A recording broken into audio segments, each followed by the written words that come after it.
생생하게 상생하며 YTN 라디오 생생경제.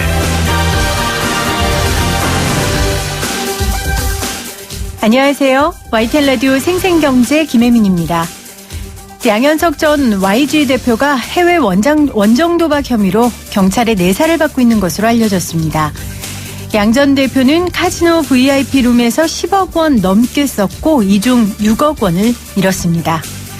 양 대표는 각종 오디션 프로그램에서 대중들에게 사랑받는 것이 얼마나 큰 무게인지를 알려줬던 사람이죠. 그래서 지금 알려진 그의 행적에 대해 우리는 더 실망하고 더 화가 나는 겁니다. 근데 제가 보니까요, 한 사람의 인생이 이렇게 한 번에 무너지지는 않더라고요. 대중들이 알기까지 분명히 그의 이런 일탈을 알고 있는 사람들이 있었을 겁니다.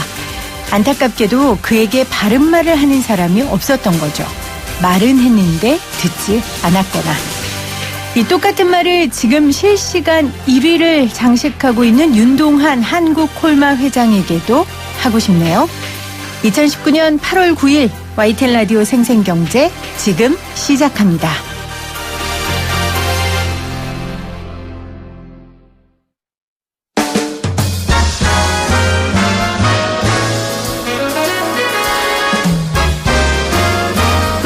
토론 아니고 쓰다.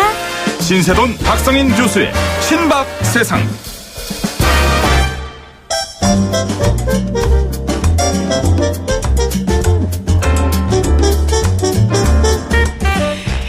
오랜만에 두 분 모셨습니다. 신박세상 숙명여대 신세돈 교수, 서울대 박상인 교수 나오셨어요. 안녕하세요. 네, 안녕하세요. 더우네요. 그러니까요. 이 더운 여름 오늘도 하와이라고 하면 요즘 국내 여행을 좀 내수 진짜. 이건 사이판용. 거기도 사이판.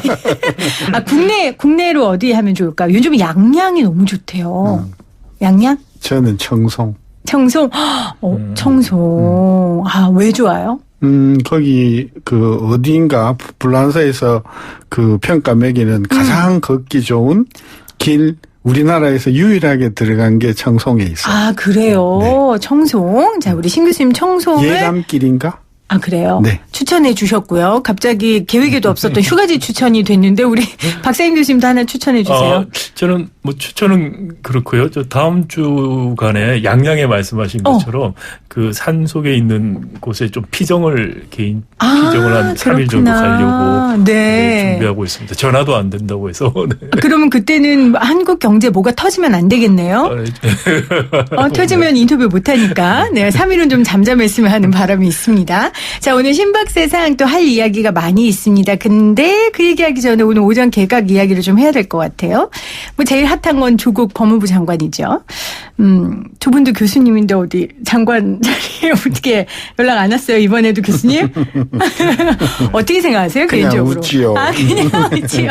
아니, 왜냐하면 사실 우리 조국 교수는 폴리페서라고 하나요, 그거를? 그걸 굉장히 이렇게 하지 말아야 된다 이러셨던 분이었는데 어쨌건 이번에 가셨어요. 네. 개인적으로 교수로서 또 어떻게 보면 근데 교수들이 그 분야에 그만큼 연구하고 또 정말 사활을 걸고 공부하시는 분들이니까 도움이 될 것 같기도 하고 어떻게 생각하세요? 개인적인 생각입니다.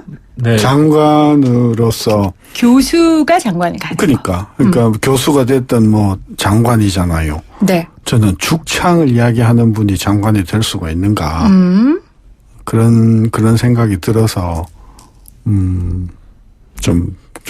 자, 여기까지. 네. 자. 자리보다 중요한 거는 네. 무엇을 할 수 있기 위해서 어떤 자리를 맡는 것이 중요하지, 어떤 자리를 얻기 위해서 무엇을 하는 것은 문제가 있다. 네. 폴리펙서 여부는 장관을 하고 안 하고의 문제가 아니고요. 장관을 하기 위해서 무엇을 하시는 분은 저는 폴리펙서라고 생각을 하고요. 장관이라는 자리를 통해서 자신이 무엇을 할 수 있을 때는 네. 그건 사회 참여라고 저는 생각을 합니다. 그리고 우리 좀 유교적인 전통도 있어서 그런 게 사실 좀 장려됐던 측면도 있고요. 또 네. 한편으로는 우리 같은 경우 미국하고 비교해 보면은 미국에는 그 교수들과 또 정치인들 사이에 많은 전문가 집단이 있습니다. 그런데 네. 우리는 그 층이 굉장히 약하기 때문에 교수들이 그런 역할을 사실상 많이 하고 있어요. 그런 측면에서도 폴리페서라는 나쁜 의미로 볼 필요만은 없다. 다만 그 판단은 이 그분이 정말 자리를 위해서 어떤 행동을 하고 또 네. 가서 정권의 코드 맞추기 위주의 일을 하시는지 아니면 평소에 말씀하셨던 소신을 실현하기 위해서 네. 간 건지 그걸 가지고 판단할 필요가 있다고 생각이 됩니다. 네. 자, 우리가 경제 프로니까 조국 법무부 장관 얘기는 저희는 그만하고요. 왜냐면 저희 말고도 아마 한 며칠은 계속 할 겁니다. 그래서 우리는 하지 말고요. 경제와 관련된 인사만조건 평가해 볼게요. 금융위원장 후보로는 은성수 수출입은행장, 공정거래위원장 후보로는 조성욱 서울대 교수가 각각 지명됐어요. 우리 신 교수님 어떻게 평가하세요? 뭐 일단은 은성수 수출입은행장이나 다 이 금융기관에 오래 계셨던 분이라서 네.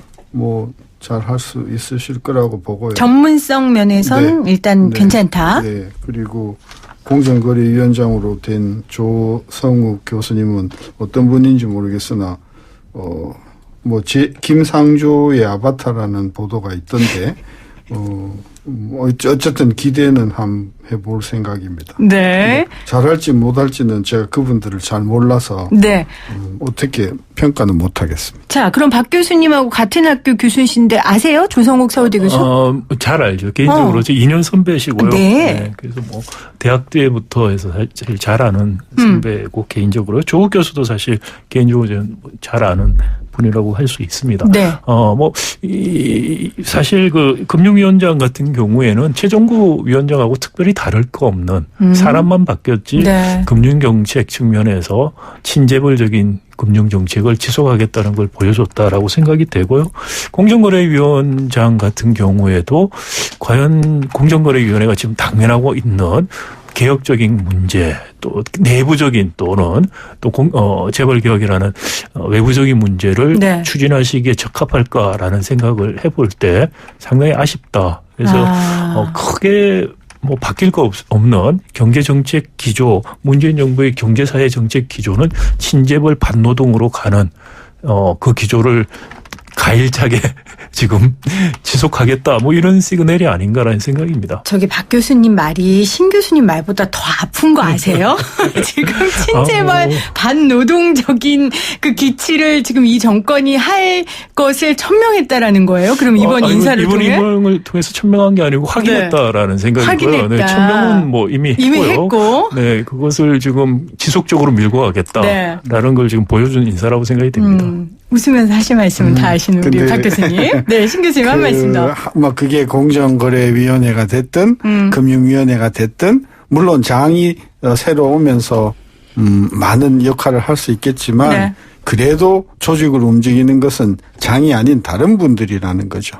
다른 분들. 그러니까 거기 안에 계시는 분들이에요. 네. 따라서 실질적으로 조직을 움직이는 것은 그런 분들인데 그런 분들이 움직여주지 않으면 장이 누가 오든 간에 그렇죠. 바뀔 수가 없다. 그런 관점에서 저는 자꾸 사람들은 이 장에 이렇게 바뀌면 길을 쫑긋하는데 저는 오히려 공정거래위원회가 무슨 문제가 있는가, 금융위원회가 안에 어떤 문제가 있는가 이런 거를 들여다보는 관점에서 보면 뭐 장이 바뀐들 뭐 크게 달라질 수 있겠는가. 네. 그런 관점에서 이번 인사의 그 어떤 그 의미가 별로 없다. 그런 것이고 박 교수님이 이야기하는 것처럼 친재벌 반노동의 연속선상에 있다는 것은 조금 지나친 평가라고 생각하시고 네. 날씨가 더운데 더 더워지는 것 같아요.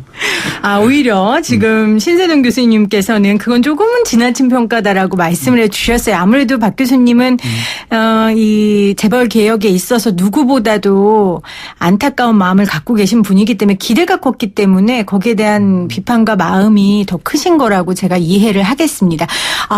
날은 더운데 좀 스튜디오는 추워서 다른 이야기 할게요. 네. 자, 일본 무역 제재 이야기 안 할 수 없는데 근데 그 전에 이제 조금 회복되긴 했지만 이번 주 주식이 엄청 떨어졌잖아요. 두 분이 경제학자니까 간단하게 그냥 여쭤볼게요.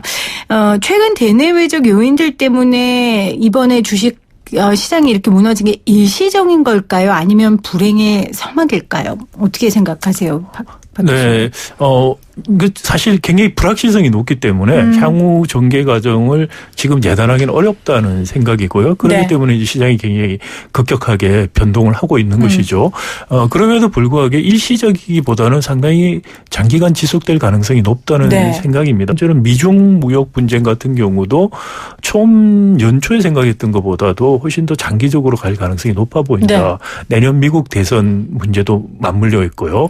그래서 중국도 단기간에 빨리 협상하는 것보다 장기전을 가는 걸 선호할 수 있지 않을까라는 생각이 조금 더 다수의 생각이 되고 있는 것 같습니다. 그리고 한일 간의 이 무역 분쟁 문제도 단기간에 지금 해결될 가능성보다 좀 더 중기적으로 가지 않을까라는 생각이 들고요. 그렇기 때문에 이 불확실성이 당장에 해소되기는 어렵다. 그 불확실성에서 방향이 어느 쪽으로 가는가는 좀 더 지켜봐야 되겠습니다만은 일단 그런 측면에서 이런 주식시장의 급격한 변동성 같은 것이 이번에 일회성은 아닐 것이다라는 생각이 듭니다. 네. 그 8월 초에 미국하고 중국의 무역 분쟁이 마무리되는 줄 알았는데 트럼프가 3천억 달러 관세 때리겠다 뭐 이런 이야기 나오고 환율 조작국 이야기가 나오니까 네. 우리만 떨어진 게 아니고 다 떨어졌어요. 다 떨어졌는데 다시 말하면 주가가 떨어진 부분에 주변 요인들이 크게 작용을 했다는 거죠. 근데 우리는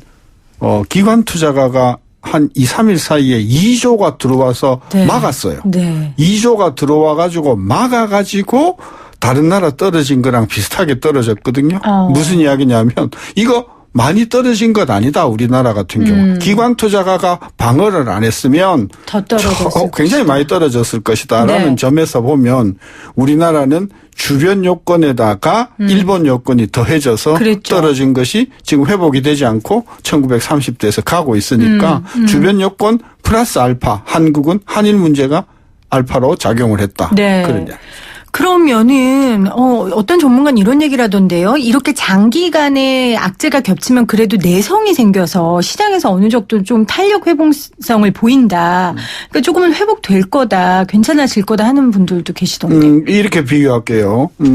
잘 먹거나 못 먹거나 간에 몸무게는 네. 60에서 80에서 90 갔다가 막 50까지 못 먹으면 가요. 키에는 큰 변화가 없어요.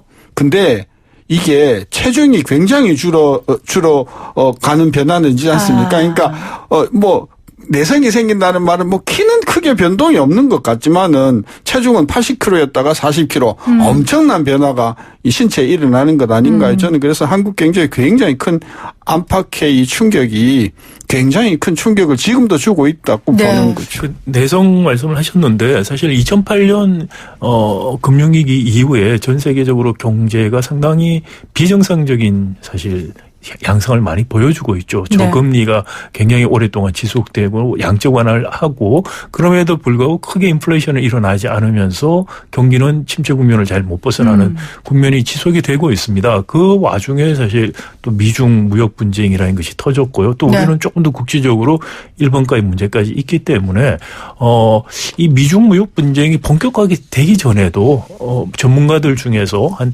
2020년 이후에 경제가 전 세계적으로 다시 한번 침체기에 들어갈 수 있다는 전망들이 꽤 있었습니다. 그런 전망과 더해서 미중 무역 분쟁 또 우리 같은 경우에 지금 한일 무역 분쟁이라는 측면이 못했던. 있었기 때문에 네. 사실 이게 내성이 생겨서 넘어갈 문제는 아니다라고 생각이 듭니다. 네, 자, 우리 대내외 안팎으로 지금 환경이 좋지 않은데 그중 우리에게 가장 큰 것, 이 일본 무역 제재 이야기 조금 더 나눠보도록 하겠습니다. 이 화이트리스트 제외 이후 어제 반도체 품목 규제 한 달여 만에 수출 신청 한 건을 허가해줬어요. 그런데 이것도 또 해석이 다 달라요. 어떤 전문가는 일본이 이제 좀 한 발자국 뺀 거다. 몸을 좀 사리고 있다. 또 어떤 전문가는 이제 시작이다. 두 분은 어떻게 보세요? 그 이틀 전에요. 아베가 그동안 한 말 안 하다가 한 말 했잖아요. 1965년 한일협정에 대해서 네. 이 정부가 하고 있는 것들이 정말 못 믿겠다. 네. 그거 아니에요? 그러니까 이번 일본 조치의 핵심은요.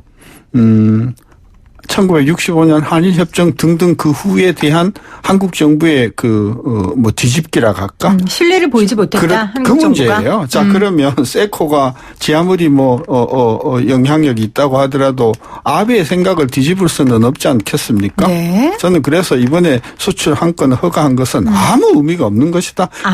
그냥 절차에 따라서 이루어지는 것일 뿐 화이트리스트에 배제했고 앞으로 추가적으로 개별 허가 품목으로 뭐가 바뀔 것인고 이런 부분에 있어서는 아무 시사하는 바가 없다. 그러니까 일본은 계속해서 그들이 말한 그 강경 전략대로 갈 것이다. 가고 있는 것이다. 네. 교수님은요? 네, 저도 기본적으로 비슷한 생각이고요. 네. 사실 일본에서 이야기 계속하는 것은 이게 외교 문제가 아니고 안보적인 문제 때문에 하는 것이다. 네. 그리고 통상적인 자기들의 절차를 따르는 것이다라는 주장을 해왔어요. 그 주장이 맞다는 것을 보여주기 위해서 예외적으로 자기들이 공개한다 이런 이야기를 했었지 않습니까? 그걸 보여주기 위해서 한 것이고 또 WTO에서 이런 분쟁이 생길 때도 유리한 고지를 정하겠다라는 걸 보여준 것이고요. 또 다른 한편으로는 언제든지 우리가 마음을 먹으면은 네. 이런 식의 관리를 우리가 할 수가 있다라는 걸 또 한번 보여줬다는 측면에서 이 분쟁 문제의 시발점을 보여준 것일 뿐이지 여기에서 큰 의미를 물러섰다라든지 완화가 된다든지 이런 식의 추론을 하는 것은 상당히 무리가 있다고 보입니다. 조심해야 할 게 이제 이런 이야기가 있잖아요. 봐라. 우리가 세게 나가니까 일본이 뒤로 빼는 거 아니야. 더 세게 나가야 돼. 이런 발언을 생각을 한다고 하면 네. 굉장히 상황을 잘못 파악하는 것이고요. 우리가 정말 냉정할 필요가 있어요. 네. 자, 지금 우리 신 교수님이 말씀해 주신 게 아마 우리 정부의 대응에 대한 이야기인 것 같아요.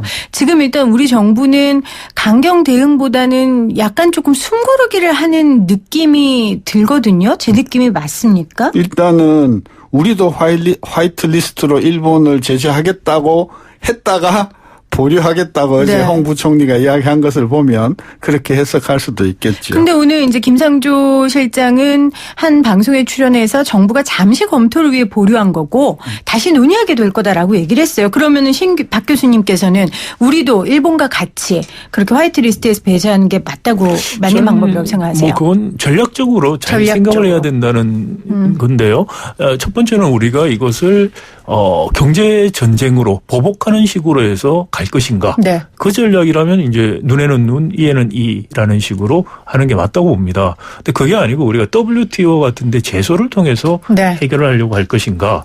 그렇다면 이건 좋은 전략은 아니라고 생각합니다. WTO에서 우리가 제소를 하게 되면은 WTO에서 분쟁이 생겼을 때 분쟁 절차를 우리가 준수를 해야 되지. 네. 그 분쟁 절차를 따르지 않고 직접적인 대응 내지는 보복하는 건 금지가 되어 있습니다. 그렇기 때문에 WTO 제소로 가면 우리가 불리해질 그런 조치를 사전적으로 취할 필요는 없다라는 생각이고요. 그래서 어느 방향으로 정부가 전략을 갖고 있는지가 좀 분명치가 않아 보인다는 생각이 하나 들고요. 그다음에 두 번째는 이제 신 교수님 말씀하신 것처럼 이게 일본에서는 이걸 무역 문제로 자꾸 이야기를 하고 안보 문제 결부된 무역 절차의 문제라고 이야기를 하지만 다들 사실 이게 징용공 문제 때문에 생긴 외교적인 문제에서 지금 부족된다는 걸 다 이해를 하고 있는 거잖아요. 아베가 얼마 전에 이야기한 것도 그런 속내를 사실 비친 것이고요. 그렇기 때문에 외교적인 사실 해법을 찾는 노력들이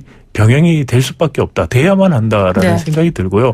경제 문제와 외교 문제를 형식적으로는 섞지 않지만은 사실상 이게 얽혀있는 문제이기 때문에 형식적인 문제는 형식적인 문제대로 풀고 본질적인 문제는 본질적인 문제대로 푸는 투트랙 전략으로 가야 되는데 제가 조금 답답한 것은 정부가 지금 어떤 기본 전략을 갖고 있는지가 불분명해 보여요. 그러니까 협상력을 높인다는 측면에서 이런 반일 감정이라든지 불매운동 같은 게 도움이 될 수 있습니다만은 또 다른 한편 이렇게 되면은 정부가 외교적인 타협을 할 때 상당히 또 어려워지는 측면이 있기 때문에 과연 우리 정부가 어떤 큰 기본적인 전략을 가지고서 이 문제 접근하고 있는지가 좀 불분명해 보인다. 그런 면에서도 불확실성을 좀 주고 있다는 생각이 듭니다. 근데 저도 어느 정도 정부가 그렇게 엇갈려하고 스텝이 꼬이는 게 어느 정도 이해하는 부분이 뭐냐면요. 저도 경제 문제다라고 생각하면 불매운동이 바람직한가라는 생각을 해요. 근데 역사 문제다 생각하면 막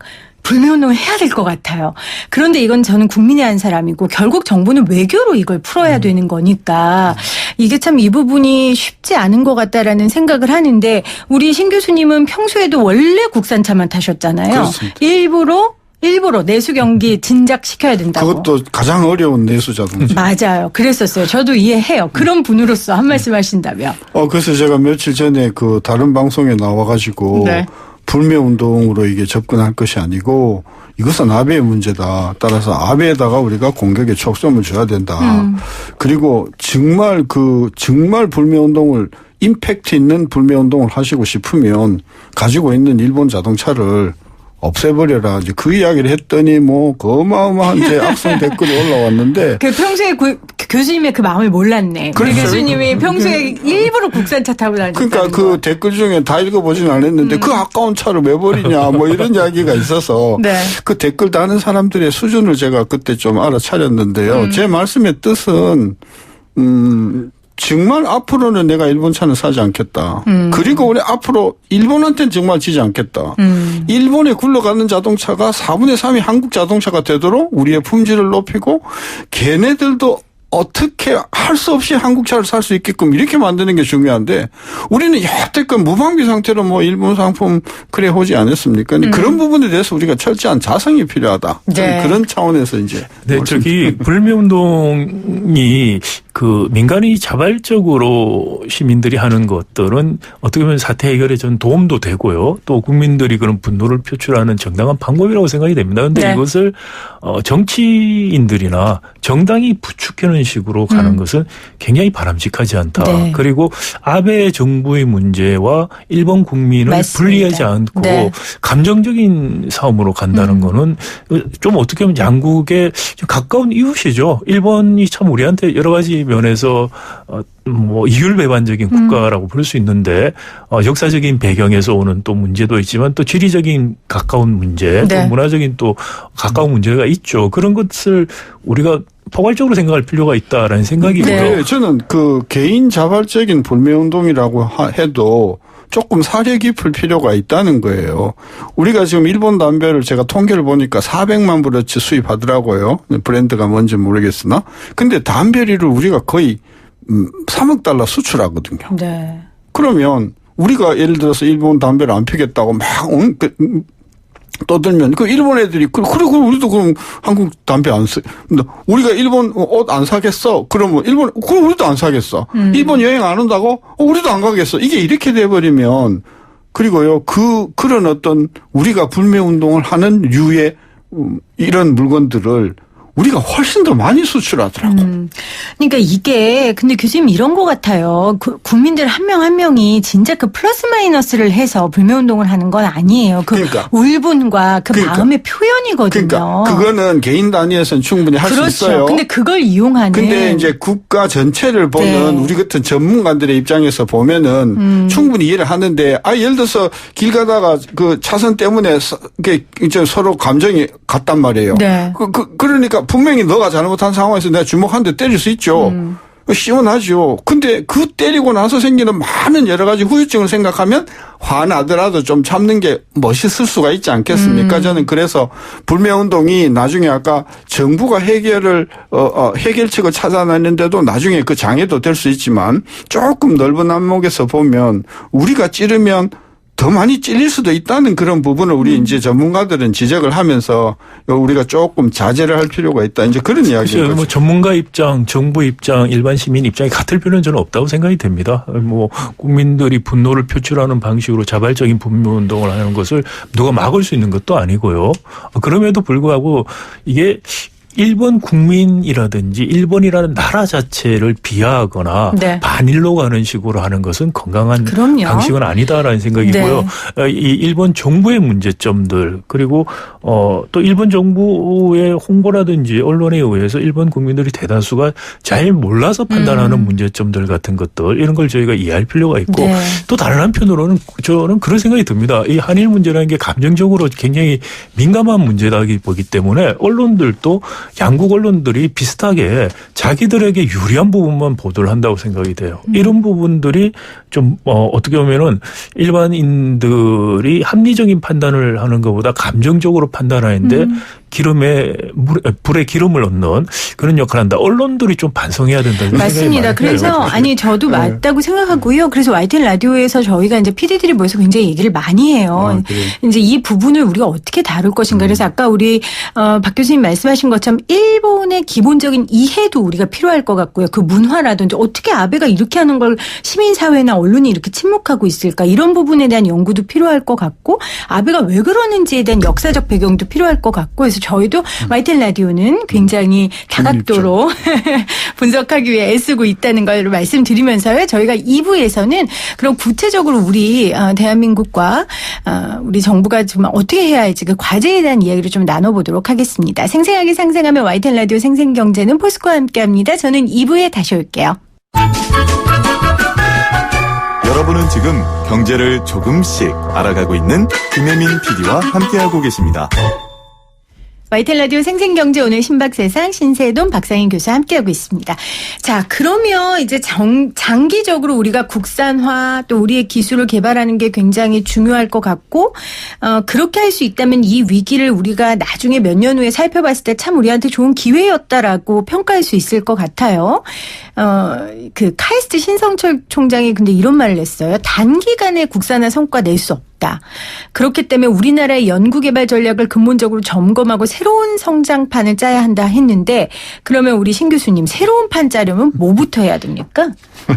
이 이야기 30년 전에 했던 이야기고요.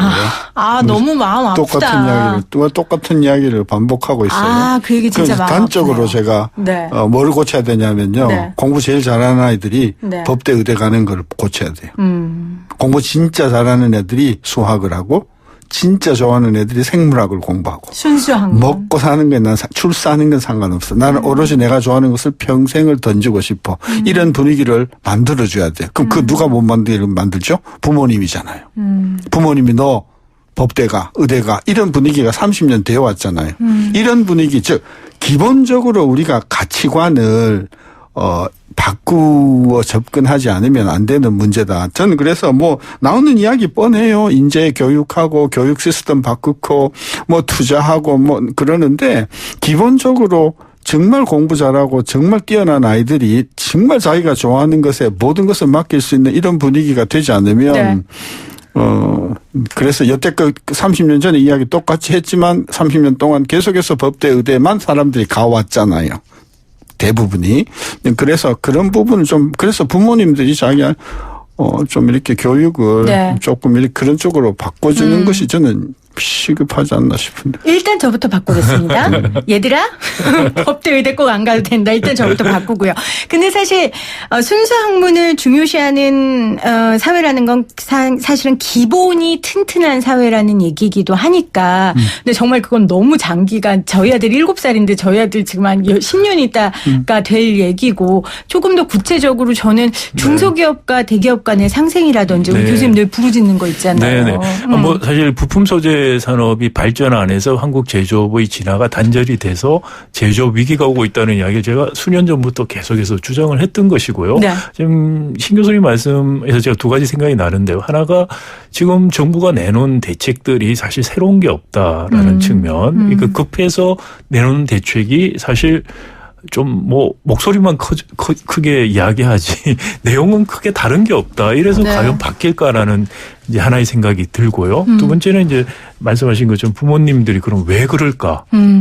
부모님들이 자식들 장래를 생각해서 하는 거라고 저는 생각이 돼요. 그렇죠. 우리 사회의 유인 체계가 그렇게 바뀌지 않은 다음에는 네. 어렵다는 거죠. 제가 지금 대학원 행정대학원이라는 곳에 있는데 고시 공부하는 친구들이 많아요. 행정고시에. 행정고시 친구들 중에서 별로 고시에 적성이 안 맞는데도 부모님이 하라고 해서 억지로 하는 친구들 그런 걸 제가 네. 보고 놀랐어요. 공무원 하라고 그러는 겁니다. 왜 공무원, 의사, 변호사, 기업인을 하라 또는 과학자를 하라는 것보다 하느냐. 사실 그렇게 하면 인생이 더 편하다는 거죠. 직장에 취직을 해서 가면은 50대 중반에 잘리고 나와서 자영업 좀 하다가 노인빈권 들어가는 거 많이 눈에 보여요. 같은 대학 다닐 때 50원 애들은 공무원 하면서 승승장구하는 걸 보면서 네. 내 아들은 공무원 시켜야 되겠다는 생각을 합니다. 대기업 사장들 가도 재벌 총수한테 가신으로서 정말 자존심 다 버리고 가신으로서 빌붙어야만 성공할 수 있어요. 제 친구 중에서 대기업 다니다가 정말 그러고는 못 살겠다고 나온 친구도 있습니다. 네. 그런 것들이 바뀌지 않고서 바뀔 수가 없다는 거고요. 중소기업들, 중견기업, 혁신하는 기업들 왜 안 나오느냐. 기술 탈취 만연하고요. 일감 몰아주기 그리고 단가 우려치기 만연합니다. 네. 이런 게 바뀌어야지 혁신할 요인이 생기고 기회가 생겨서 중소중견기업이 기술력을 가지게 되고 그런 틀 안에서만 진정한 협력이 이루어질 수가 있습니다. 단가 우려치기하고 기술 탈취할 수 있는 중소중견기업과 협력을 왜 하겠어요? 그렇겠죠. 뺏을 수 있는데. 그러니까 사실 이 이야기를 두 분이 계속 많이 해왔던 얘기인데 결국 지금 이제 위기가 생긴 거잖아요. 네. 평소에 이런 얘기 많이 했는데. 그 상추 길러 보셨어요? 아니요. 사 먹어봤어요. 사 먹어봤죠. 네. 상추는요. 잎만 계속 따둬요. 계속 상추 뿌리가 있으면 계속 상추가 나요. 그 계속 상추가 나는 뿌리가 뭐냐? 사람인 거예요. 네. 근데 상추 뿌리는 없이 그냥 상추 잎만 갖다 붙여놓으면 그러지 않습니까? 제일 중요한 것은 그게 30년이 걸리든 20년이 걸리든 정말 뛰어난 아이들이 계속해서 자기가 좋아하는 과학 분야에 네. 몰두할 수 있도록 해주는 분위기를 만들어야 되는데 그 첫 걸음은 집안에서부터다. 따라서 자기가 좋아하는 것을 할 수 있는 그런 어떤 분위기로 사회가 바뀌지 않으면 어렵지 않겠나 싶어요. 그리고 한 가지 말씀드리고 싶은 게 이게 저는 이번 계기를 통해서 부품 소재 산업의 고도화가 얼마나 필요한가 인식이 생긴 건 굉장히 좋은 일이라고 생각이 됩니다. 네. 그리고 특히 우리 재벌 대기업들이 그동안에 외국 기업들은 세컨 소스들을 항상 하거든요. 왜 이게 리스크 매니지먼트, 위험 그렇죠. 관리 차원에서 얼마나 중요한가. 기본이죠. 근데 이게 비용이거든요. 기업 입장에서. 속도를 느리게 하고 비용이 드는 거기 때문에 우리 기업들이 안 했습니다. 지금까지. 글로벌 기업이면서도 글로벌 기업들이 하고 있는 리스크 매니지먼트를 안 하다가 지금 허점이 드러나서 호되게 당하고 있는 거거든요. 그래서 우리 기업들도 세컨 소스 중요성 그리고 세컨 소스 중에서 가능하다면은 국내 또는 다른 제3국의 세컨 소스가 얼마나 중요한가 그런 전략을 바꾸는 계기가 됐다는 측면도 굉장히 바람직하고요. 그럼에도 불구하고 이것은 중장기 대책이고 단기 대책이 될 수 없다는 겁니다. 단기 대책이 없이 고난을 행군하듯이 단기를 가자고 하면은 중장기 생각하는 대책도 효과를 볼 수가 없어요. 그래서 제가 좀 제안을 하나 할게요. 네. 소득 주도 성장에서 소재 부품 주도 성장으로 바꾸시기를 바래요. 그 얘기 사실 계속 제조업, 부품 소재업 하셨어요, 두 분이. 네. 중소기업? 그게 결국 중소기업들이 돈을 벌게 되면 그게 결국 소득 주도 성장으로 이어지는 거니까요. 근데 제가 걱정 하나는 이제 이번 일을 계기로 이런 중소기업들을 정부에서 지원하고 기술 개발을 하는데 사실 이러다가 일본과 언젠가는 풀릴 거 아닙니까? 이 일들이 풀리면 저는 이런 지원이 끊어지거나 아니면은 개발하고 있던 중소기업 개발했는데 대기업이 또 안 써주거나 이래서 더 어려움을 겪지 않을까 하는 그런 생각이 드는데 제가 너무 오버하는 겁니까? 아니죠. 그게 핵심이죠. 그래서 주도는 정부가 나서서 설치면 안 된다는 거죠. 그럼 누가 나서요? 기업이 나서서 설치해야 되죠. 기업이 안 나설 것 같아요. 지금 강제를 좀 하는 방법이 하나 있고요. 그 강제하는 방법이라는 게 직접 간접이 있죠. 하나가 징벌배상 디스커버리 같은 거 통해서 기술 탈취를 막아주면은 중소기업들이 신뢰관계가 지금 없어요. 사실 그렇죠. 협력을 하라고 해도 중소기업 입장에서도 기술 탈취 당할 거라는 그 가능성 때문에 꺼려해요. 그런 제도적인 장치가 있다면은 사실 그런 협력을 할 수 있는 기초가 마련이 되는 거 그걸 해주는 게 더 시급하다고 저는 생각이 됩니다. R&D 지원을 해주고 세금을 감면해주고 하는 것보다 더 본질적이고 중요한 문제는 거기 있다고 생각이 되고요. 또 하나는 우리가 생각해 볼 수 있는 것이 기업들로 하여금 세컨 소스에 대해서 가질 수 있는 계획을 정부가 어느 정도 정부한테 제공하도록 중요한 산업들에 대해서 그래서 이것을 이행해 가겠다는 걸 우리가 점검할 수 있도록 하는 것도 중요한 하나의 정책적인 그건 좀 직접적인 관계인데요. 그런 것들이 같이 간다면은 이번 계기를 통해서 제조업의 부품 소재 문제들이 해결되는 일종의 시발점은 될 수 있다라고 생각이 됩니다. 그럼에도 불구하고 제가 계속 강조하는 것은 이게 자꾸 중장기 이야기만 해요. 지금 우리가 발등에 불이 떨어졌는데 발등에 불을 어떻게 끌 것인가라는 자, 그 얘기 해보죠. 그러면. 그 이야기는 지금 정부 대책에서 없는 거죠. 근데 발등에 불 떨어진 거 끄는 방법을 최근에 이제 여권 관계자들이 여시제라는 그 사단법인 그분들과 지금 일본을 방문해서 3가지 대안을 정부에 제안했다라는 게 있어요. 제가 요거를 좀 여쭤볼게요. 첫 번째 방안은 제3국의 전략물자 조사위원회를 위탁하는 것. 그거를 제안했는데 그걸 어떻게 그것도 발등에 등불이 아니라 그거는 이제 먼 발치 산불이죠. 먼 발치 산불. 일단은 일본이 받아들이지 않을 거예요. 이것을. 네, 이게 사실 이게 정말 순수하게 안보적인 사안 그렇죠. 때문에 생긴 무역 문제라면은 당연히 받아들일 수 있죠. 근데 아니죠. 이거 받아들일 이유가 없고요. 받아들일 거면 이렇게 안 했겠죠. 안 갔죠. 그렇기 때문에 이건 이론적인 탁상 공론 이야기라고 생각이 되고요. 본질적인 문제를 푸는 것은 결국은 외교 문제를 푸는 거예요. 두 번째는 리스트를 작성해서 수입 절차 공개를 하는 것. 그건 지금이라도 할 수 있는 건데. 하고 있는 것 같은데. 근데 그건 근본적인 해결 방법은 아닌 아니죠, 거잖아요. 아니죠. 화이트리스트 배제를 전제하에 한 거니까요.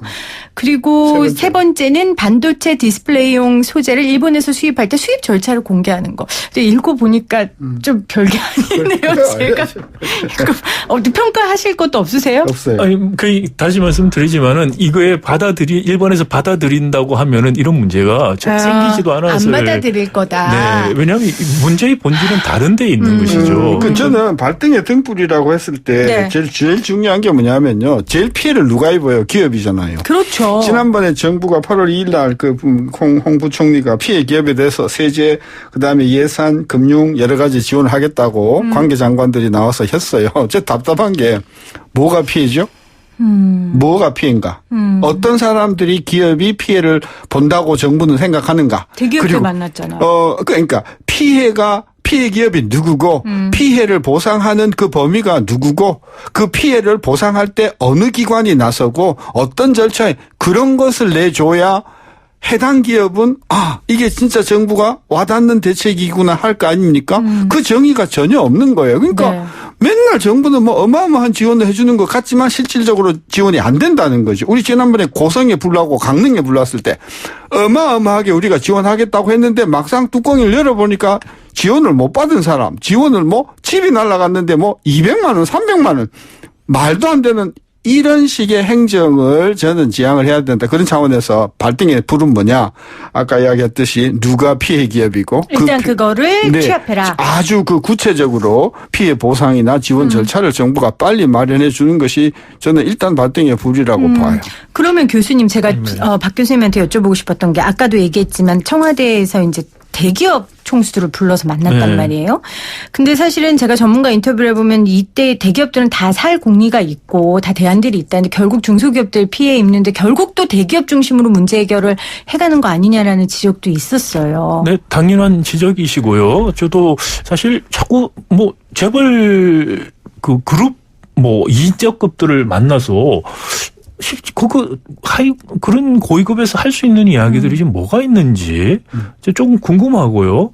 이런 식으로 자꾸 정부가 기업들을 모아서 이야기하는 것이 사태 해결에 어떤 도움이 되는지도 좀 이해가 안 가요. 사실은 심 교수님 말씀하신 것처럼 우리 정부가 조금 더 차분하게 대응할 필요는 좀 있다고 생각이 됩니다. 예를 들어서 정말 이게 어떤 데서 어떤 문제가 벌어질 것이고 이것이 중장기적으로 봤을 때 우리가 반도체뿐만이 아니고 소재 부품을 한 업그레이드 시키려고 하는 전략에 어떤 영향을 미칠 수가 있을까라는 것들에 대해서 엄밀하게 지금 따지고 분석할 필요가 있고요. 그리고 일본이 거기에 어떤 스위치를 누르면서 우리에게 도발해 올 것인가에 대해서 대응 전략에 대해서 차분하게 해야 되는데 너무 언론 좀 차분하게 앉아서 대응하는 것보다 국민들을 바라보고 언론을 바라보고 그리고 사실 했던 이야기 계속해서 반복해서 끼어서 대책이라고 내놓는 이야기를 하는 게 아닌가라는 생각이 들어서 좀 안타깝고요. 정말 바람직한 거는 이게 어떤 분들은 아베나 문재인 정부가 안에서는 해결 안 될 거라는 비관적인 이야기 하시는 분들이 많아요. 그렇다면 사실 일본도 손해를 많이 보게 되고요. 그럼요. 우리도 더 손해를 저는 볼 거라고 생각이 됩니다. 그리고 이게 양국에 굉장히 바람직하지 않습니다. 지금 미국하고 관계에 있어가지고 경제는 꼭 아닙니다만은 예를 들어서 뭐 우리 방위비 문제라든지 파병 문제 또 중거리 핵미사일 배치 문제 이런 것들 이야기를 할 때 한일 간에 이런 갈등이 있으면 한일 다 미국하고 협상력이 전혀 없어져요. 그럼요. 그런 것들을 양국이 인식하고 양국의 문제를 주체적으로 그리고 우리 민족의 자존을 세우고 그러면서 또 한편 우리가 65년 협정 자체를 깨자는 건 아니지 않습니까? 깨지 않겠다는 것들 그런 것을 하면서 저는 합일점들 외교적인 합일점 찾을 수 있지 않을까라는 생각이 듭니다. 아까 발등에 떨어진 불 그 차원에서 우리 대한민국이 철강 세계 강국입니까 아닙니까? 강국 아니에요? 강국이죠. 네. 아주 강국이죠. 네. 우리가 일본에 28억 달러어치 철강 수출하거든요. 근데 일본서부터 얼마 수입하는 줄 아십니까? 59억 수출합니다. 우리가 세계 철강 강국인데 28억 수출하는데요.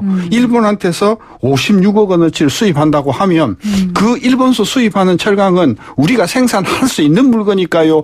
못하니까 수입하는 것일까요? 만약에 그것이 못하는 것이라고 하면 이 철강을 가지고 얘네들이 이거 우리는 안보상 문제가 있어서 수출 못하겠어 또는 절차를 이게 늦춰버리면 그 철강을 가지고 생산하는 모든 생산 장비 군수 물자 이런 것들이 다 중단되지 않겠습니까? 네. 그런 관점에서 발등에 떨어진 불은 일본이 이런 제품을 막았을 때 우리한테는 어떤 그렇죠. 이런 부분에 대한 그 대책들이 필요하다. 그러니까 시뮬레이션을 돌려봐야죠. 가상적으로 대본도 짜야 되고요. 그렇죠. 자, 우리 유튜브에 김민성 님이 두 분 교수님 국회 가셔서 의원들 앞에서 연설 좀 하셨으면 좋겠다고 하셨는데 아유 뭐하러 국회 가세요. 여기 방송에도 대고 하시면 쫙 들리는데. 오늘도 아주 촌철살인으로 말씀해 주신 두 분 감사드립니다. 여름 잘 나시고 9월에 조금 선선해지면 뵙겠습니다. 신세동 교수, 박상인 교수였어요. 고맙습니다. 수고하셨어요. 수고하셨습니다. 이번 한 주간도 저와 함께 방송을 통해 숨 쉬어주신 여러분들 고맙습니다. 주말 잘 쉬고요. 저는 월요일 3시 10분에 다시 오도록 하겠습니다. 날이 많이 무덥습니다. 주말 동안 건강하게 잘 보내시고요. 월요일 날 뵙겠습니다. 고맙습니다.